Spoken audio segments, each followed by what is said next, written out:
Welcome to the third session of Ask Inclusion Ed. I'm Keely Harper-Hill, and today we're going to ask Inclusion Ed how I can use the evidence to support students' relationships with their peers. Please post any questions or feedback that you might have on the Inclusion Ed site, and there's a direct link to this below in the comments section. The purpose of today's session is to really look at what I can do as a teacher to support students in their relationships and interactions with their peers.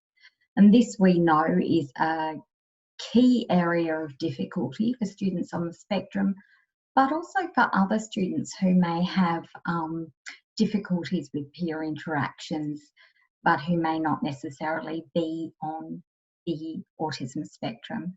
So I've come to site and I'm going to put in peer relationship. Not sure what else to do. I'm going to put in the search there. The first practice that comes up is communicate effectively. And it's using Robotic Social Club. So I'm going to go into this and have a look at some of the resources.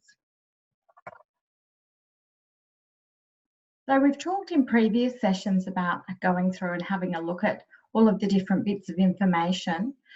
In this one, I want to take you through into the planning section and show you some of the resources that the Robotic Social Club has. So let's have a look here. So the team that developed this program, which was a joint program led by QUT and Brisbane Catholic Education, was really all about supporting teachers to support students to develop a whole range of personal and social skills. And so as part of that, they've developed, for example, here, a session checklist. So what's this? So this is a checklist for teachers, and it is just literally to let me know all of the things that I need to do to get ready for the session. Well, that's fairly useful. Let's have a look at session schedule. And so this is taking me through the plan for each session. Well, that's also really useful. So I can use that to keep myself on track. Rules poster. So this is something I can print out, possibly on an A3, and use to remind students of what the rules are, and to help remind them perhaps during the session. What else have we got here? And this here is about the links to the curriculum. So let's have a look here. So this is really about helping me to identify where students are on these personal and social capabilities. That's going to be very useful. Let's have a look. One of the things about this program is that it encourages students to reflect and to set their own goals. And so this here, for this session on communicating effectively, is the sheet where students can actually monitor their own performance and how they did. This here just reminds students of what the process is that in their small teams they have to work through. There's quite a few resources here within this, the practices associated with this project. And here we have a reflection for myself as a teacher and my own practice in terms of what I've used from all of the effective strategies that they know that support students in developing social communication skills. And I've got an opportunity to not only tick off what I've done, but also to comment on what worked well, or perhaps things that I could change differently for next time. So they're all really useful actual resources that can be used. And let me have a look here at apply the practice. So in the apply the practice, it takes me through step by step, showing me exactly, telling me exactly what to do, and that's and here at the front end, in terms of the video, so you'll remember that all of the practices have a video. This is the video that you can share with students so that they can actually see the end product. And it's a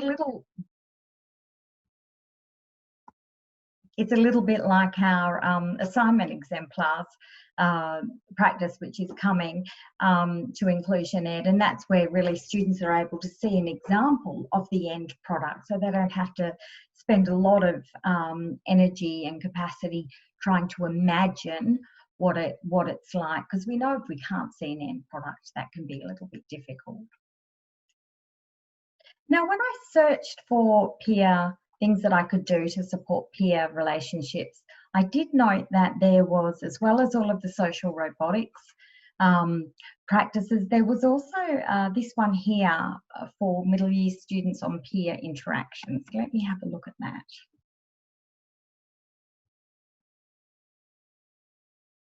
We can have a look and see what we've got in by way of resources here.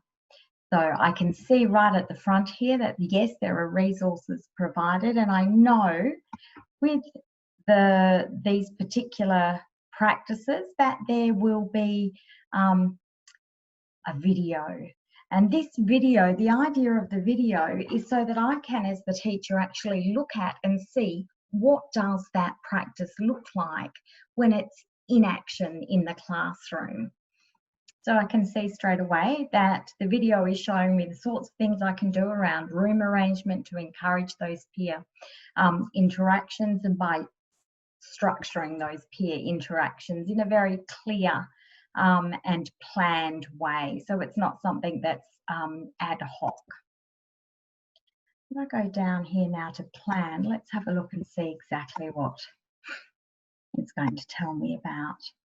So here I have descriptions. So I've seen the practice in action. I've had the opportunity to learn a little bit about it through the video medium, but here it is written out for me, and importantly, some really good tips. And these come from the Models of Practice research project, and they come with some great tips around what makes the practice work better and what actually will compromise the value of the practice. But also importantly, what the researchers have done is they have looked at external resources, and we have some links to those as well. But ideally what they do is, where we can, insert them here so you don't actually have to leave inclusionED and then get lost, or what we can do, and you'll see this will open, this link will open in a new tab. Here we are, giving us some information around supporting students' peer interactions. But if I come up to the top here, I can easily jump in and go straight back to where I was on the website. So here you have external links to resources that have been vetted and approved by, in the first instance, the researchers involved in the Models of Practice project, and then also by the inclusionED comms team. If we just pop down and have a look here at apply the practice, and again, this is giving you a step-by-step how to start, what to do during, and then reflect afterwards.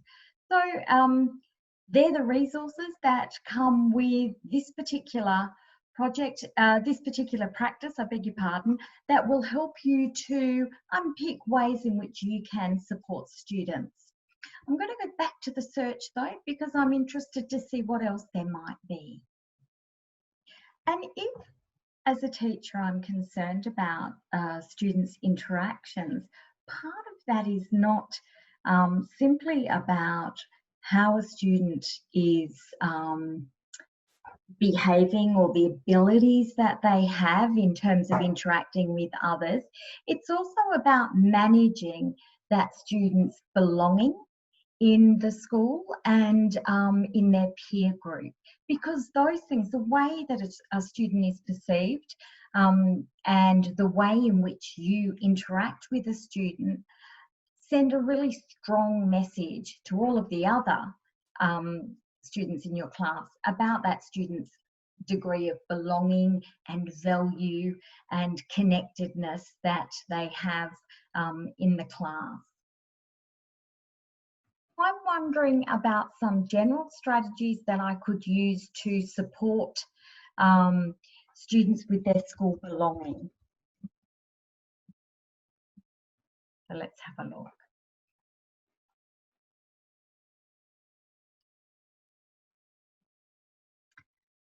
So here is a project on school connectedness, and let's have a look here. This is fostering school connectedness using the WISE model.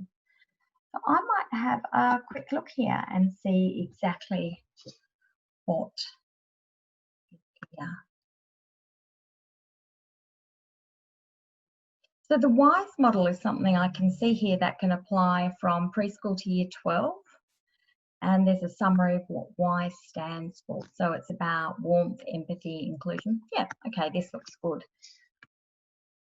And we've got a video here that is explaining to me exactly why it is that my role is so critical to those students, to the students' sense of belonging, but also the perceptions of other students. So let's have a look here.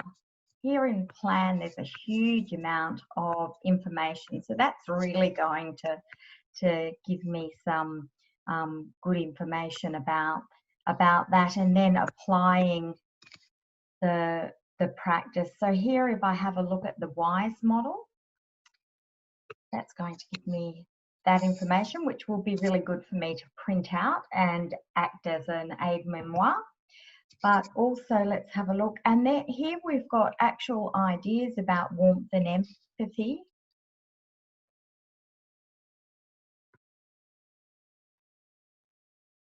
And what I can see in actual fact, so these are a whole checklist of different ways that I can ensure that in my communication and my interactions with students that I am communicating that degree of warmth with the student.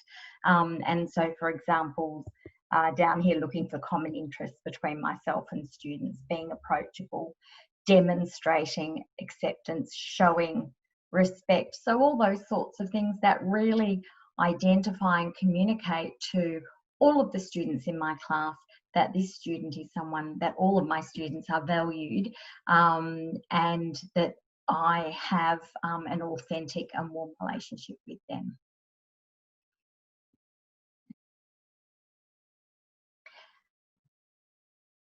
Now, what you'll see here in this particular link that we've come to is, in actual fact, it's taken us to a site that has been developed as part of the translation of one of our projects called the School Connectedness Project. And so this website is definitely going to be a really useful one for me to come back and explore at a later date, because it is an entire website all about school connectedness. And I can see here that everything for strength. So here's, for example, how can I have a strength-focused approach when I work with students that will signify and communicate to all the kids in my class, or all the students in my class, that they all have strengths. They might not all be the same strengths, but they all have strengths. And here we have, again, another checklist. And the option to actually print that out as a PDF, which will be really useful, because it means that I could actually monitor my own use of different strategies, which will help me translate it from being a good idea to actually something that I've put into place. So this is really, again, a whole raft of resources that I can look to use to support my work with students in this way. So today we've really focused on having a look at some of the resources that are available that will help you to use the evidence that has been generated by our research to implement specific practices that will support students in their interactions with their peers. Thanks very much.